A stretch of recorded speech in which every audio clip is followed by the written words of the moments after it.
회개야 회복됩니다라는 제목으로 말씀을 준구하겠습니다.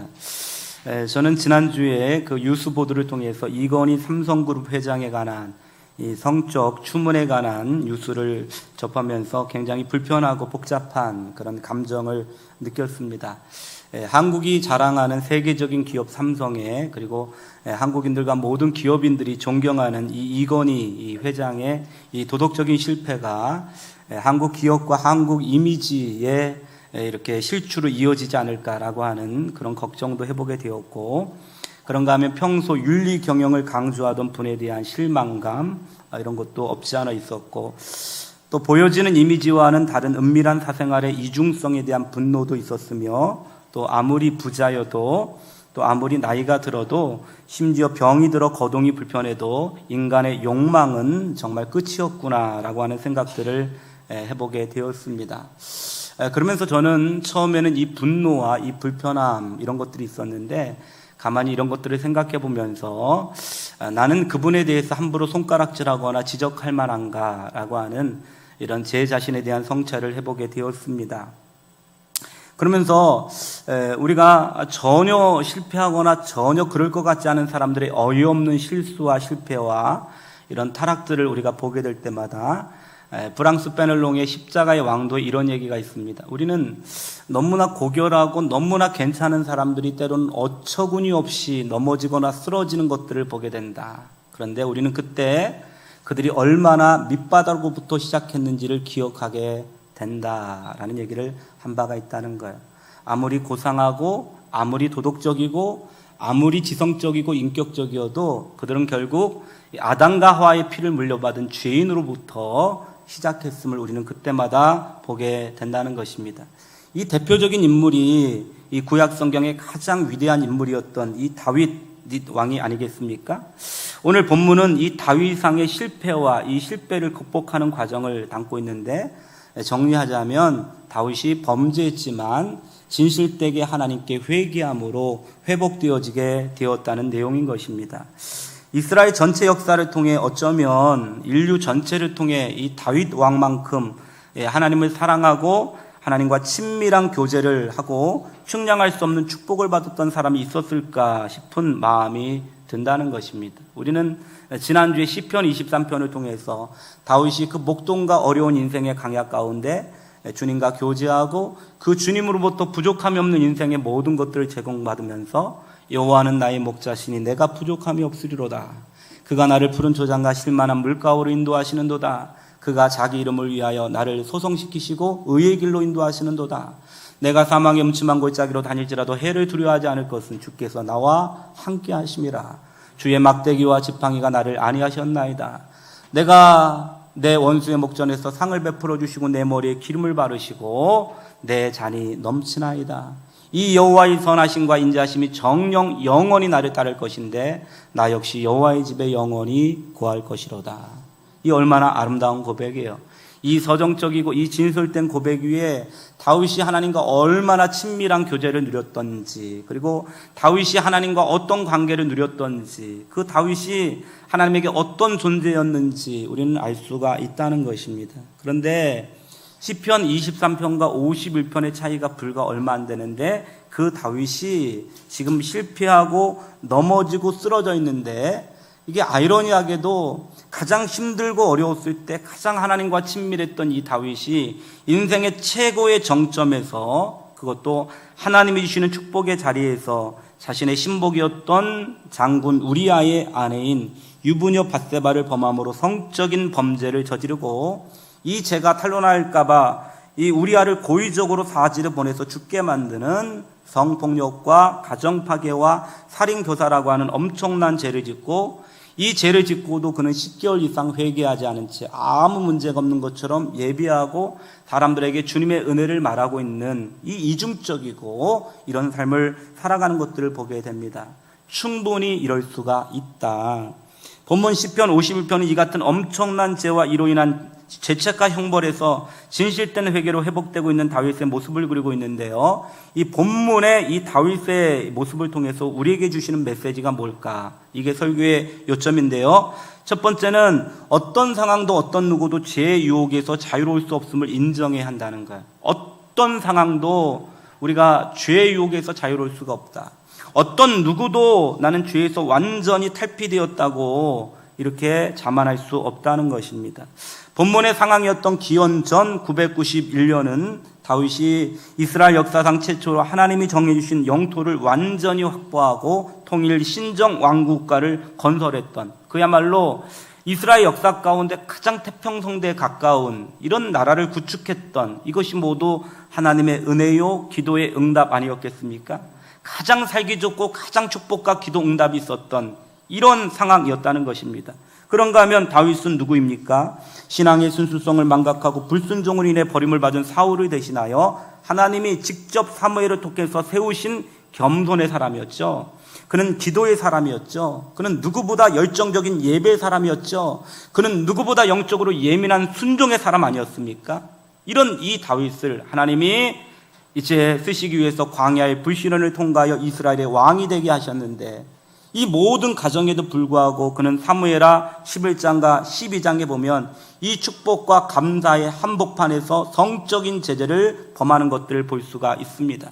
누군가가 지적했던 것처럼 인간의 대부분의 죄는 하나님이 주신 축복과 응답 사이에서 발생한다라고 간파한 것처럼, 하나님이 주시는 최고의 축복의 자리 가운데 하나님이 주시는 그 은혜와 영향과 능력을 가지고 그는 밧세바를 범하고 있는 것들을 볼 수가 있다는 것입니다.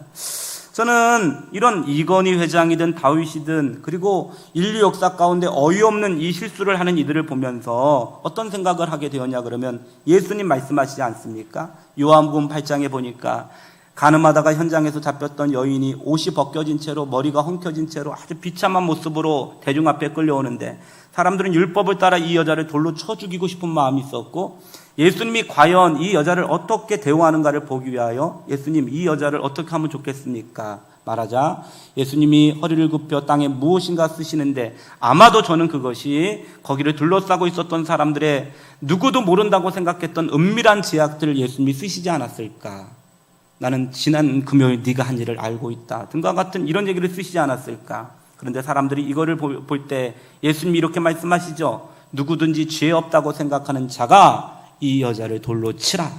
그랬더니 사람들이 그때서야 자기 자신의 죄를, 양심의 가책을 느껴 이제 어린아이로부터 어른까지 떠나가게 되는 것들을 볼 수가 있다는 것입니다. 여러분, 이런 예수님 말씀을 보면 어떤 누군가의 죄를 일방적으로 지적하는 것이 가능할까? 우리는 누군가의 실패를 보면서 그들을 넋없이 비판하거나 정죄하거나 나하고는 전혀 관계가 없는 문제라고 우리는 이렇게 몰아붙일 수가 있겠는가? 그러면서 저는 나도 장담할 수가 없다. 그러면서 나도 혹시 논현동 빌라가 없는가? 나도 삼성동 자택이 없는가? 나에게도 이런 은밀한 삶의 모습이 여전히 잔존하고 있는 것은 아닐까? 이런 것들을 제 자신이 살펴보게 되었다는 것입니다. 얼마 전 영화 윤동주 시인의 영화가 있는데, 저는 제 자신이 제일 먼저 외웠던 시가 윤동주의 서시인데 이렇게 시작이 되지 않습니까? 하늘을 우러러 한 점 부끄러움이 없기를 잎새 이는 바람에도 나는 괴로워했다. 여러분, 하늘을 우러러 정말 한 점 부끄러움이 없을까요? 오늘 이 자리에 앉아있는 우리가 하늘을 우러러 하나님 앞에서 한 점 부끄러움이 없을까?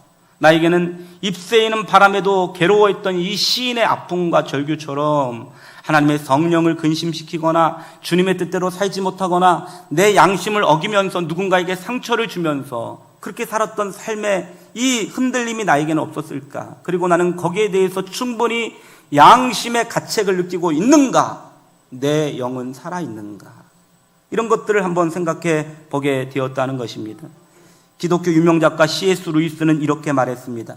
어떤 사람이 영적으로 점점 더 성숙해질 때 자기 안에 잔재로 남아있는 죄를 더욱더 선명하게 본다. 어쩌면 영적으로 성숙해져 간다는 것은, 어쩌면 하나님께 더 깊이 나아간다는 얘기는 내 안에 있는 제 잔재를 더 선명하게 보게 된다는 것입니다. 그런데 사람이 점점 더 약해지고 신앙적으로 퇴보할 때 자기 죄의 문제가 점점점 안 보이게 된다. 점점점 베일에 가려지게 된다. 신앙이 충만할 때는 잎새에 이는 바람에도 괴로워하는 거예요.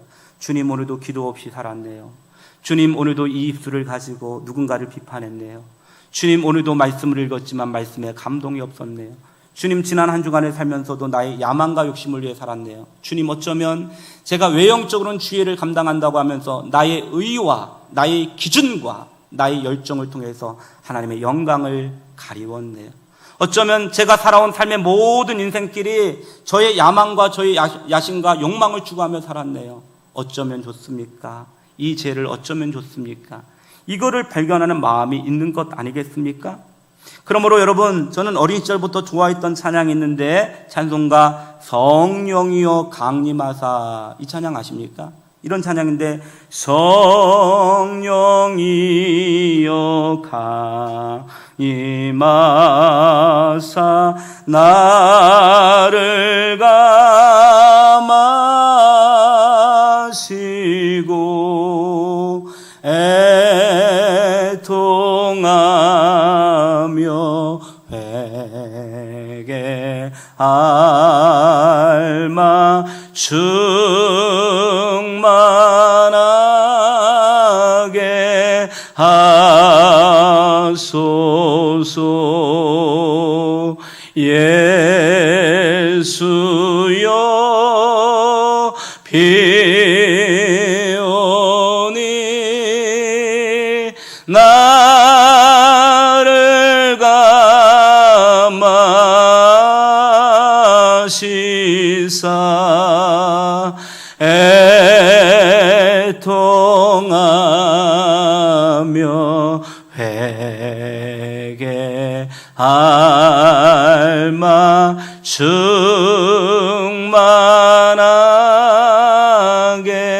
하소서.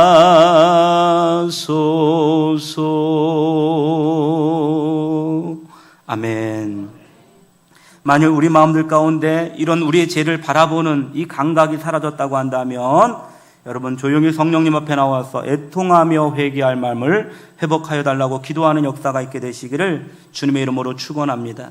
그러므로 요한일서 1장 8절 9절에 보니까 만일 우리가 죄가 없다고 말하면 스스로 속이고 또 진리가 우리 속에 있지 아니할 것이요 만일 우리가 우리 죄를 자백하면 그는 미쁘시고 의로우사 우리 죄를 사하시며 우리를 모든 불의에서 깨끗하게 하실 것이라고 말씀하신 줄로 믿습니다. 여러분, 우리에게 주는 교훈이 뭐라고요? 어떤 상황도 그 누구도 이 죄에서 완전히 자유로울 수 있다고 자신할 수 없음을 인정하라는 것입니다. 두 번째는 이 다윗의 이 고백과 우리는 이건희 회장 이런 분들의 고백을 보면서, 삶을 보면서 심각한 죄의 결과를 인식해야 한다는 것입니다. 다윗이 밧세바를 통해 아주 잠시 자신의 욕망을 분출하고 쾌락을 얻은 것은 분명합니다. 죄에는 쾌락이 있습니다. 죄에는 아주 짜릿하고 아주 좋은 요소가 있습니다. 그러나 그는 그것 때문에 10개월 이상의 극심한 고통을 경험하고 그 여파는 그의 일생을 통해서 그의 가족과 그의 나라와 그의 모든 삶을 통해서 파괴적으로 작용하는 것들을 볼 수가 있습니다. 죄는 잠깐이지만 제 영향력이 우리 인생을 괴롭히게 된다는 것입니다. 오늘 성경에 보니까 이 시편 51편은 다윗이 밧세바를 범하고 완전히 회복되지 못한 상태 가운데 자기 죄를 하나님께 회개하는 장면이 나오는데, 하나님이여 주의 인자를 따라 내게 은혜를 베푸시며 주의 많은 긍휼을 따라 내 죄악을 사하여 주옵소서. 나의 죄악을 맑게 씻으시며 나의 죄를 깨끗이 제하소서. 이렇게 말하는데, 이 다윗이 여러분 진실되게 고백하는 게 뭐냐 그러면 이 시편 51편을 통해서 이 죄악이 내 인생 가운데 미쳤던 영향력들을 말하고 있는데, 가장 중요한 영향력이 무엇입니까?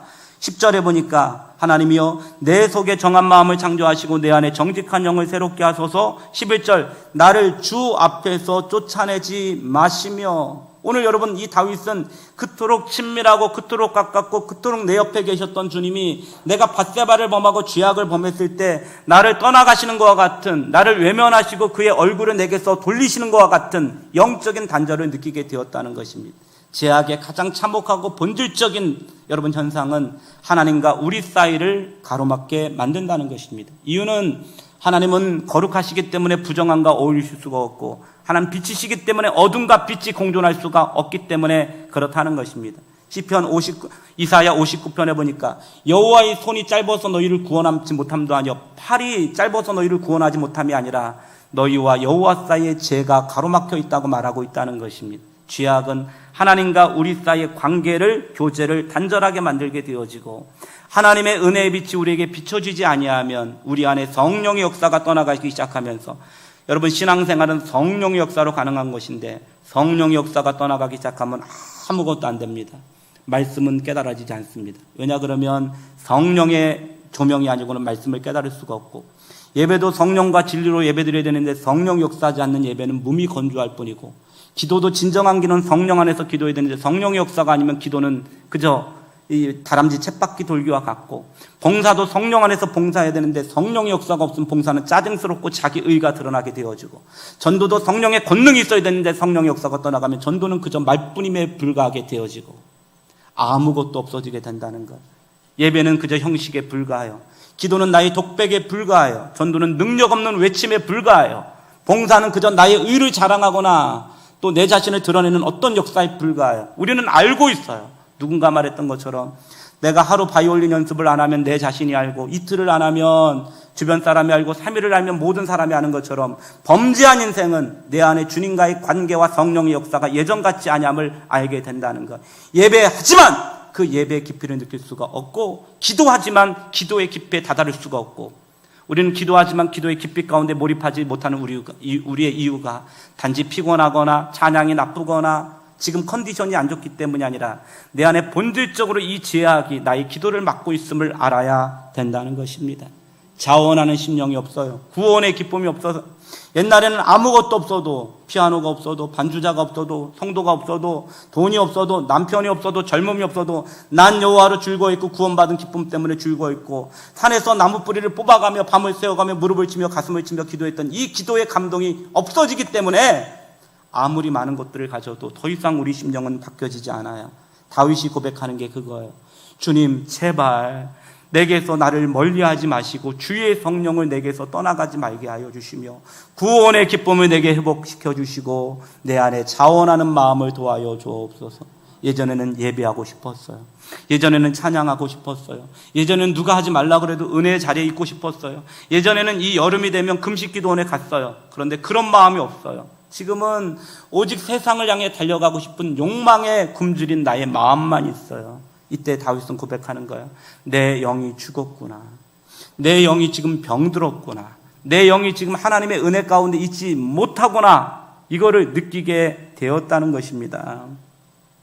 이것이 여러분 죄악의 여파인데, 이 시편 32편 1절로 3절에 보니까 이 죄를 품고 내가 토설하지 아니할 때 내 마음이 답답하여 견딜 수가 없었으며 여름 가뭄에 갈라진 땅처럼 내 영혼이 척박해졌다고 다윗은 고백하는 것들을 볼 수가 있습니다. 그런가 하면 하나님은 다윗에게 이와 같은 것뿐만 아니라 칼이 너를 떠나가지 않을 것이다. 압살롬과 아도니와의 여러분 이 반역으로 인해서 그의 가정 속에 칼이 있고 다윗의 저들이 백주의 다른 이들과 동침하는 것을 보게 되어지는데, 압살롬의 반란 사건 때 압살롬이 자기 아버지의 후처들을 여러분 공중 앞에서 처참하게 유린하는 이 성적인 죄악을 범하게 되는데, 압살롬의 첫째 아들인 암몬이 그의 이복 동생 디나를 강간하게 되고, 이것 때문에 여러분 이 압살롬이 또 이 암몬을 죽이게 되어지고 이 비극적인 인생들을 보게 된다는 거예요.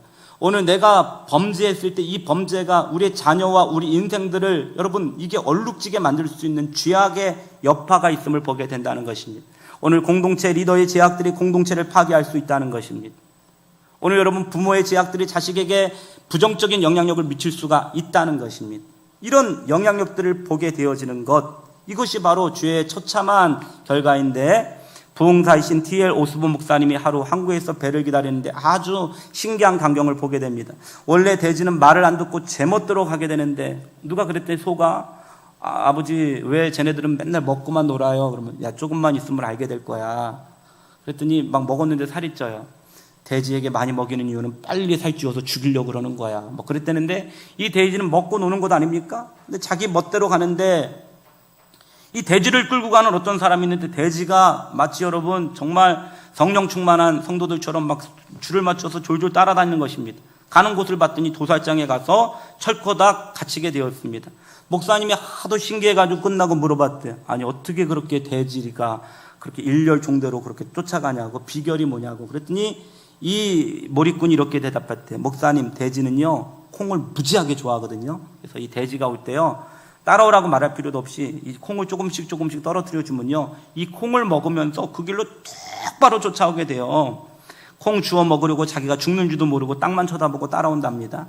이 돼지가 땅만 쳐다보다가 이 구조상으로 하늘을 못 보는데 마지막 죽었을 때 하늘을 쳐다보고 있지 않습니까? 땅만 쳐다보니라고 죽는 줄도 모르고 그렇게 살아가는 것이 돼지 아닙니까? 그래서 우리가 멍청한 사람은 이 돼지 같은 놈아 그러지 않습니까? 맨날 땅만 쳐다보고 땅에서 먹을 것을 주우니까 죽는 줄도 모르는, 이때 이 오스본 목사가 거기서 마귀와 지옥을 생각하고 마귀를 쫓아가는 인생을 생각했다는 것입니다. 마귀는 우리가 가장 좋아하는 것, 우리의 약점, 우리의 은밀한 제약들, 우리의 은밀한 습관들, 이런 것들을 가지고 우리를 계속 유혹해 가는데, 어쩌면 우리는 매일 밤마다 순간순간마다 그 쾌락과 그 달콤함이 좋아서 그것을 쫓아가지만 결국은 죽는 줄도 모르고 그것들을 쫓아가다가 결국은 그 죄가 우리 자신의 영과 육과 우리의 가정과 인생을 망치는 것들을 보게 된다는 것입니다. 그러므로 요한복음 10장 10절에 의하면 도적, 즉 마귀가 오는 것은 도적질하고 죽이고 멸망시키려고 하는 것이요, 내가 온 것은 양으로 생명을 얻게 하고 더 풍성히 얻게 하려는 것이라. 이 마귀가 우리 인생을 망가뜨리는 방법이 뭐냐 그러면 이거예요. 여러분 야고보서 1장 15절에 보니까 욕심이 잉태한 즉 죄를 낳고 죄가 장성한 즉 사망을 낳느니라. 인간은 아까도 말했던 것처럼 아담의 죄의 경향성이 흐르기 때문에 인간 안에는 육신의 정욕과 안목의 정욕과 이생의 자랑이 있어요. 누구도 성욕, 식욕 이런 것들 가운데 자유롭지 못해요. 70대 이상의 노인이 그럴 줄 누가 알았어요. 그런데 남자든 여자든 차이가 없어요. 70 아니라 80 넘어가도 인간의 욕망은 똑같아요. 그래요. 누군가 나이가 먹어도 목사님 마음이 똑같아요. 이 얘기는 나이가 먹어도 뭐 순수하고 열정적이고 이렇다는 의미도 있지만 그 죄에 대한 유혹에 대한 이 마음이 여전히 꿈틀거리고 있음을 말하고 있다는 것입니다.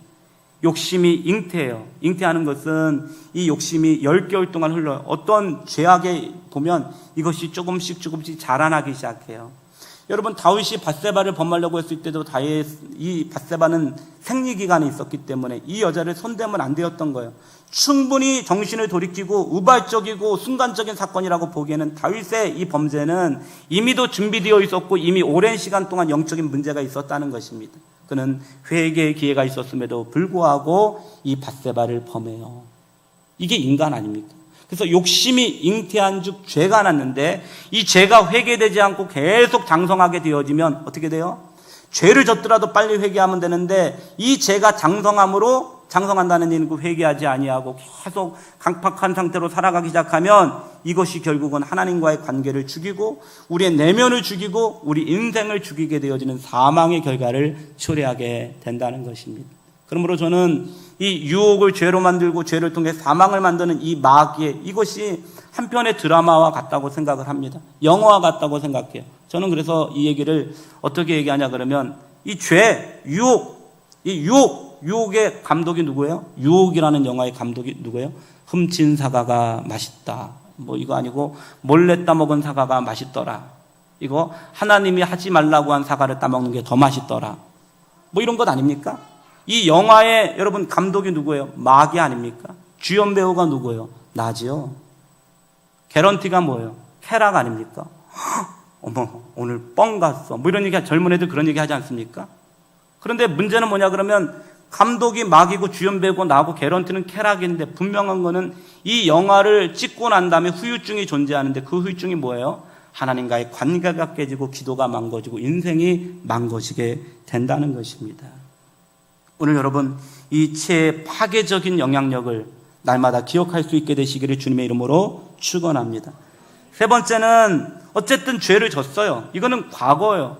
그렇다고 한다면 이제부터는 회복되어야 되는데 회복되어야 하는데 이 회복의 가장 중요한 게 뭐냐 그러면 진실되게 회개해야 진정한 회복이 있음을 알아야 한다는 것입니다.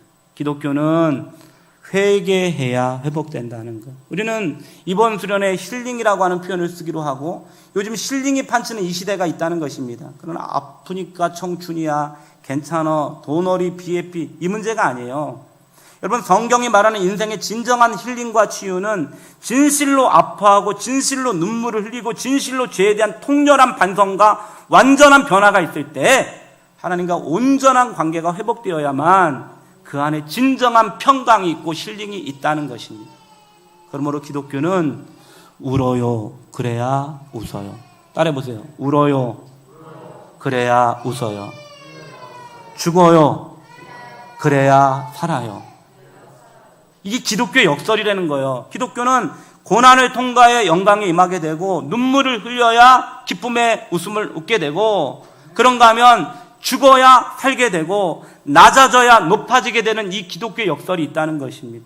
그러니 이 심연에 있는 은밀한 제약들을 회개하지 않은 상태 가운데 아무리 많은 것들을 갖다 부어도 인생은 아무것도 아니라는 거예요. 오늘 우리가 영적으로 빈곤하고 어렵고 힘들고 기도의 깊이가 없는 이유가 여러분은 더 많은 것들이 채워지지 않았기 때문이라고 생각할 수 있겠으나 본질적으로는 더 온전하게 비워지지 않았기 때문일 수 있다는 거예요. 온전하게 비워지지 않는 상태 가운데 아무리 많이 채워봐야 그것은 영적인 교만과 우리 자신의 영적인 비둔함을 유발할 필요가 있다는 것입니다. 제가 이 설교를 준비하면서 어떤 신학자가 이렇게 코멘트했어요. 다윗의 가장 위대한 점은 자신의 죄를 인식했을 때 변명하거나 회피하지 않고 바로 그 자리에서 하나님께 진실하게 회개했다는 점이다. 여러분, 거룩한 사람과 거룩하지 못한 사람의 차이점은 죄를 짓는가 안 짓는가가 아니라 죄를 짓고 난 다음에 하나님의 지적과 하나님의 그 역사가 있을 때 거기에 대해서 어떻게 반응하는가 중요하다는 거예요. 영어 성경을 읽어보면 다윗이 잘했던 게 set before the Lord예요.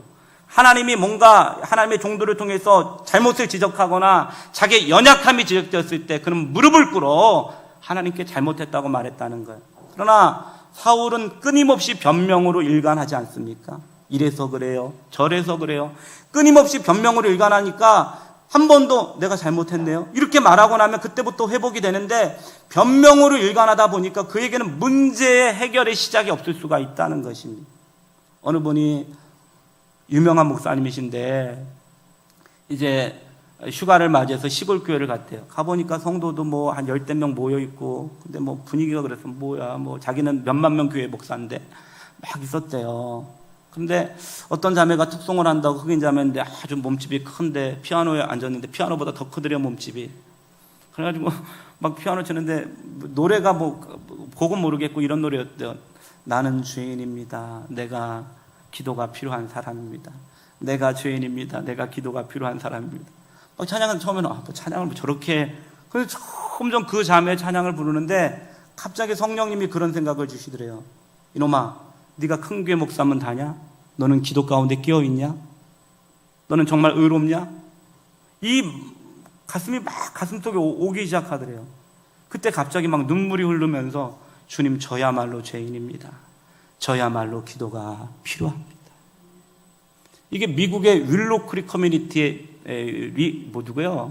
이름이 빌 하이벨스 목사님의 고백인데요.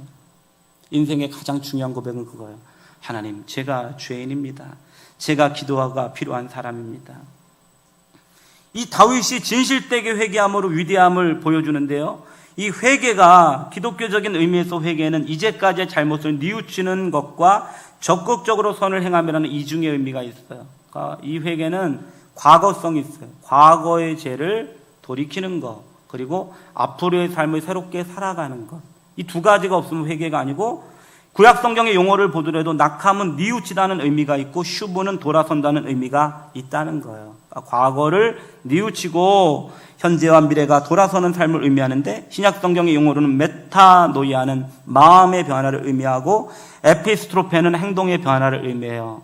그러니까 여기 이 회개에 대한 모든 의미가 담겨져 있어요. 회개란 과거에 못됐던 삶들을 진심으로 뉘우치면서 이제부터 오늘부터 새로운 삶을 결단함으로, 그것이 단지 우리의 내면적인 마음의 변화뿐만 아니라 의지적인 삶의 행동의 변화가 있는 것, 이것이 진정한 회개가 된다는 것입니다.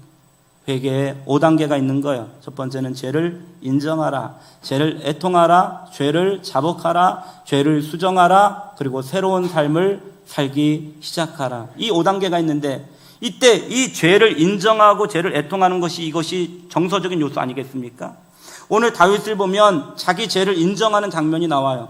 1절부터 3절까지 여러분 3번이나 반복되는 게 뭐냐 그러면 나의 죄라고 하는 것들을 다윗이 강조한다는 거예요. 그는 죄를 졌는데, 자 51편 1절을 보니까 하나님이여 주의 인자를 따라 내게 은혜를 베푸시며 주의 많은 공유를 따라 내 제약을, 누구 제약이라고요? 내 제약을, 자기 제약을 말하고 있지 않습니까? 2절에 보니까 나의 제약을 말하지 않습니까? 그런가 하면 3절에 보니까 무릇 나는 내 죄가를 아오니.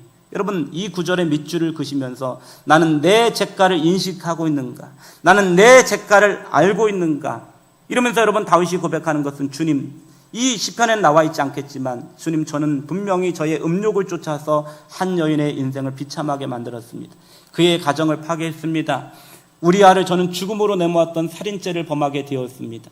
하나님이 주셨던 축복과 은혜의 자리를 망각하고 저는 주님 앞에 불순종함으로 주님께 엄청난 죄를 지었습니다. 심지어 그는 주님, 지도자에 있던 저의 이 불순종과 죄 때문에 이 나라 민족 가운데 미쳐질 파괴적인 영향력들을 용서하여 달라고 그는 자기 죄를 알고 있잖아요. 여러분 내 자신을 알라, 이런 얘기가 있는데 인간이 고찰해야 될 가장 중요한 것은 뭐냐 그러면 내 죄악을 알아야 된다는 것입니다. 그런데 이 다윗은 여기서 그치지 아니하고 5, 6절을 봤더니 내가 죄악 중에서 출생하였으며 어머니가 죄 중에서 나를 잉태하였나이다 라고 고백하는데, 이 죄악의 여러분 이 열매들이 단지 열매가 중요한 것이 아니고, 하나님 제가 살다 보니까 아무리 회개해도 계속 죄를 짓는 걸 보니까 저는 이 죄를 짓기 때문에 죄인이라고 생각했는데 생각해보니 죄를 졌기 때문이 죄인이 아니고 저는 죄인이기 때문에 죄를 짓고 있는 것입니다. 아담과 하와에게 흘렀던 육신의 정욕과 안목의 정욕과 이생의 자랑을 쫓아 그 하고 많은 것들 중에 선악과를 따먹었던 이 욕망과 하나님 말씀을 거부하는 이 속성이 여전히 제 안에 있어서 틈만 나면 죄를 짓고 틈만 나면 저의 욕망을 추구하고 살아가는 이 죄성이 저에게 있습니다. 모친이 죄 중에서 나를 잉태하였다는 것, 우리는 태어날 때부터 죄인이에요. 인간은 다 거기서 거기에요. 이건희, 정주영, 세종대왕, 이순신 장군 안 그랬을 것 같아요? 저는 안 그럴 것 같아요? 여러분은 안 그러세요? 다 똑같다는 거예요. 아까 프랑스 베넬롱이 얘기했던 것처럼 조용기 목사님이든 옥하는 목사님이든 목사님들의 실패를 보면 인간은 밑바닥부터 시작했기 때문에 그래요. 할렐루야. 오늘 내가 이렇게 괜찮게 보여지는 모습은 주님이 나의 죄를 위해 십자가에 못 박혀 죽으셨고 이 허물을 덮여 주셨고 그랬기 때문에 된 거지. 나는 원래는 벌거벗고 나면 어떤 존재예요, 여러분? 벌거벗고 나면 어떤 존재예요? 음욕에 꿈틀거리고 게으르고 나태하고 딴 사람 얘기 좋아하고 내 허물을 보기보다 누군가의 지악 가운데 참을 수 없을 만큼 고통을 느끼는 이 이중적인 존재가 우리 아니에요? 어떤 분은 그러더라고요. 자기의 자아를 살피는 좋은 훈련 중에 하나가 뭐냐면 아무도 없을 때 거울 앞에서 까만 봉투로 얼굴을 가리고 눈만 찍어가지고 뻘개 벗고 서 있어 보라고. 어떤 존재예요, 여러분? 어떤 존재입니까? 그거를 바라보지 않으면 안 된다는 거예요. 다윗은 자기 자신의 시면에 있는 이 죄악의 본질과 죄악의 열매들을 알면서 하나님, 내가 죄인이라고, 나의 죄악을 용서해달라고, 내가 원래부터 죄인이었기 때문에 이 죄의 열매를 맺고 있다고 그러면서 가슴으로 통곡하는 거 아니에요? 브로코나트로, 하나님 어쩌면 좋아요. 이렇게 변화되지 못한 어쩌면 좋아요. 시간이 가면 믿음이 좋아지고 시간이 가면 더 거룩해질 줄 알았는데 시간이 가니까 더 뺀질뺀질하고 시간이 가니까 더 완전 범죄를 저지르고 지능형 범죄를 저지르잖아요. 옛날 믿음 없었을 때는 죄 짓고도 이랬는데 지금은 아무 문제가 없는 것처럼 점점 완악해지고 점점 여러분 더 뺀질뺀질해져가는 우리의 모습이 있을 수가 있지 않습니까? 이게 무서운 것 아니겠습니까? 이거를 아파하는 거예요. 하나님, 제가 광야에서 고생했을 때 주를 위해 살겠다고 말한 지가 얼마나 됐다고. 사울에게 쫓겨다닐 때 제가 범죄할 겨를이 어디 있었습니까? 그런데 오늘 이렇게 축복 주시고 은혜 주시고 높여주시니까 그 기억은 까맣게 잊으면서 내 자신을 자랑하면서 잘 먹고 낮잠 자고 이러면서 정욕을 따라 살아가는 내 자신을 보니까 너무 한심하고 아픈 거예요. 어쩌면 좋냐고. 이 변질된 나를 어쩌면 좋냐고. 이 냄새나는 나를 어쩌면 좋냐고. 이 아파함이 있는 것 아닙니까? 이 아파함?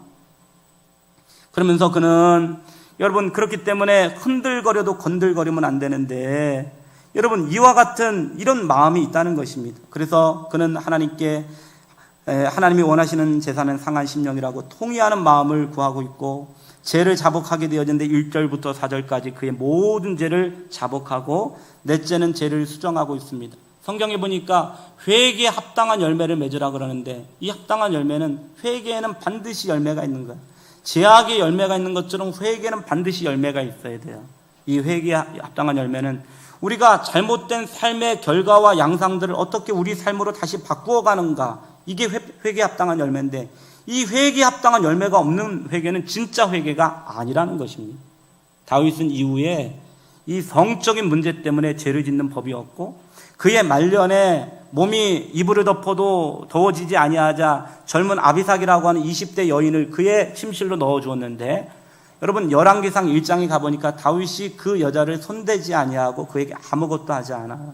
그는 이 사건 이후로 적어도 이 여성적인 부분에 대해서는 정결함을 확보하게 되었다는 거예요. 할렐루야. 다시는 안 하는 거예요. 예수님 말씀 뭐예요?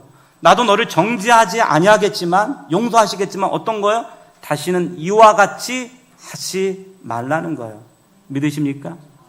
저는 이 얘기가 진짜인지 아닌지 모르겠지만 진짜겠죠. 어떤 자매 간증을 들은 적이 있었어요. 이 자매가 대학을 졸업하고 이제 직장을 금방 취직을 못하니까 파고다 어학원인가 이 토익을 준비하러 다녔대요. 동탄에서부터 다녔는데 대학교를 졸업하고 얼굴도 평소에 너무 동안인데 이 광역 버스비 이거를 타는데 이게 여러분 일반 요금과 학생 요금이 틀려요? 저는 안 타봐가지고 틀린데 잘 졸업했으니까 일반인인데 이거 일반인 요금을 내야 되나. 그런데 마음속에서 시험을 들더래요.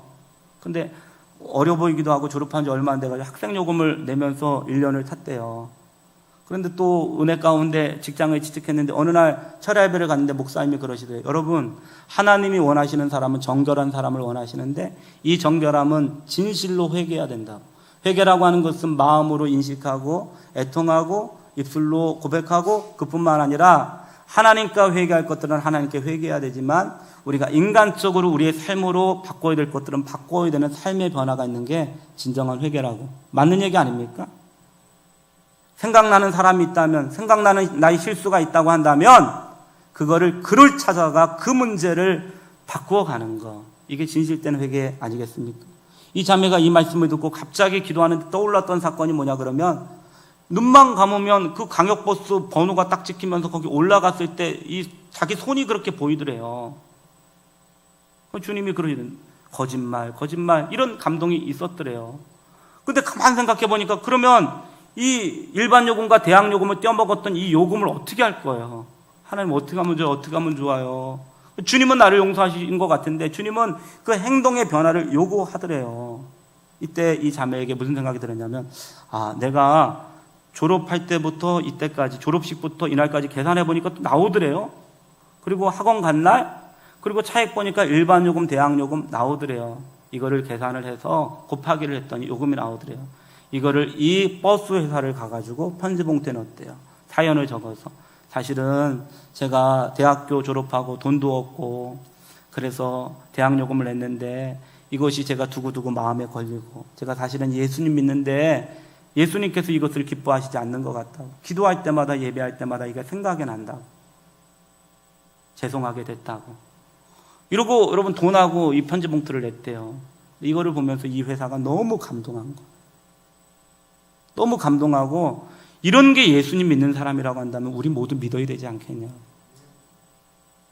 진실된 회개한 사람이 있을 때 수만 마디의 전도 목소리보다 이게 더 강력한 메시지가 아닙니까? 이게 빛과 소금이 아니겠습니까? 이게 진실된 회개라는 것입니다. 그런데 우리는 살아가면서 이 모든 것들이 여러분 전혀 마비되고 아무것도 없는 것들을 볼 수가 있다는 것입니다. 저는 이 회개의 중요성에 대해서 여러분 1950년대 애양원 이 나환자촌을 만들어 놓고 정말 이 사랑의 원자폭탄이라고 불려질 만큼 엄청나게 사랑의 사도로 살았던 이 손양원 목사님의 제가 설교문인 것 같은데요. 이분이 설교할 때 이렇게 설교했대요. 여러분, 회개의 눈물은 성령의 담비고요. 참회의 한숨은 성령의 불바람이고요. 중생한 기도는 성령의 역사랄까요? 회개하라 천국이 가까우니라. 이것은 세례 요한의 광야의 첫소리고요. 우리 주 예수님 시험의 첫 말씀이고요. 거듭난 베드로의 불붙는 첫 설교랍니다. 그러고 보니 여러분 성경에 보니까 예수님이 처음 전했던 메시지가 회개하고 복음을 믿으라. 세례요한도 마찬가지고요. 이 베드로도요, 성령 받고 나서 회개함으로 세례를 받고, 다시 얘기해 보면 믿음 이전에 회개가 존재해야 된다는 거예요. 세례 받기 전에 진실된 회개가 선행이 되어야 이게 세례도 가능하다는 것 아니겠습니까? 그러고 보니 성경 전체를 보니까 믿음 이전에 온전한 회개가 없는 믿음은 이게 온전하지 않다고 말하고 있는 것입니다.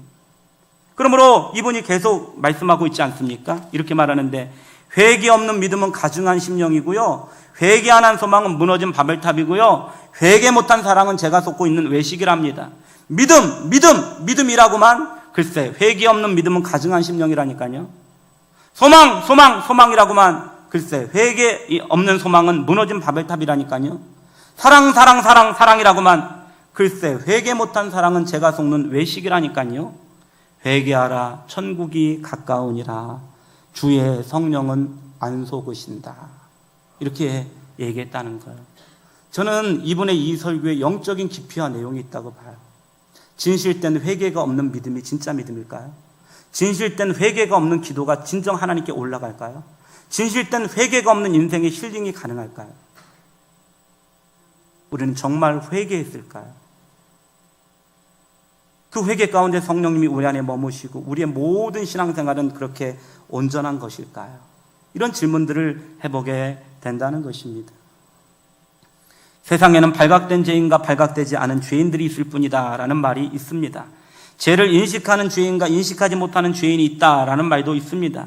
누군가는 신자를 용서받은 죄인으로, 불신자를 용서받지 못한 죄인으로 구분하기도 합니다. 결론은 모든 인간은 발각되었든 발각되지 않았든, 인식하든 인식되지 않았든, 용서받았든 용서받지 못했던 모든 인간은 죄인이고, 의인은 없나니 하나도 없고, 모든 사람이 죄를 범하였으며 하나님의 영광에 이르지 못했고, 죄의 삭은 사망이라고 하는 모든 인생의 공통적인 운명이 존재하게 된다는 거예요. 이 운명을 극복하는 방법이 무엇일까요? 바로 진실된 회개라는 것입니다. 죄를 인정하고 애통하고 자복하고 수정하고 매일매일 십자가 앞에 무릎을 꿇는 것 아니겠습니까? 그럴 때 하나님의 용서를 받으면 죄인은 의인이 되고 하나님과의 관계는 회복되며 사망의 길은 영생의 길로 방향을 전환하게 되는데, 이건희가 다윗이 죄인이 아니라 내가 죄인임을 인정할 수 있게 되시기를 주님의 이름으로 축원합니다. 하나님을 실망시킨 것과 마귀에게 속은 것, 이것을 애통하고 분노할 수 있는 마음이 있게 되시기를 주님의 이름으로 축원합니다. 성령이 나의 죄를 지적했을 때 여러분 변명하거나 회피하지 말고 무릎을 꿇고 가슴을 치며 자복할 수 있게 되기를 주님의 이름으로 축원합니다. 지금 오늘부터 바로 우리의 삶을 바꾸고, 바라는 것은 이번 힐링 캠프를 통해서 여러 가지 만남 중에 여러분 지금부터 시작해서 자기 삶을 한번 생각해보고, 이대로 계속 가야 되는 것일까? 어떤 부분을 나는 고쳐야 되는 것일까? 나는 하나님 앞에 어떤 부분을 수정해야 되는 것일까? 이런 것들을 점검하고 여러분 진정한 힐링과 평안이 있는 이번 여름 수련회가 될 수 있게 되시기를 주님의 이름으로 축원합니다. 우리 같이 한번 찬양 드리실 때 이 시편 51편을 중심으로 우리 가사가 씌어진 정결한 마음 주시옵소서 같이 한번 찬양 드리겠습니다.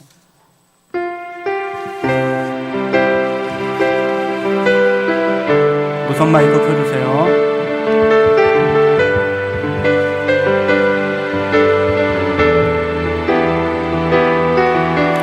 우리 두 손을 가슴에 얹고 한번 찬양 드리겠습니다. 주님 나에게 정결한 마음 주시옵소서. 정결한 마음, 정결한 마음 주시옵소서.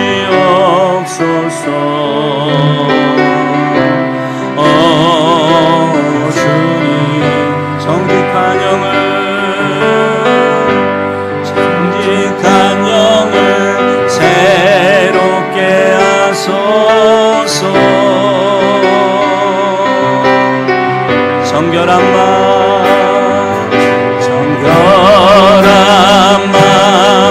주시옵소서. 주님 정직한 영을 새롭게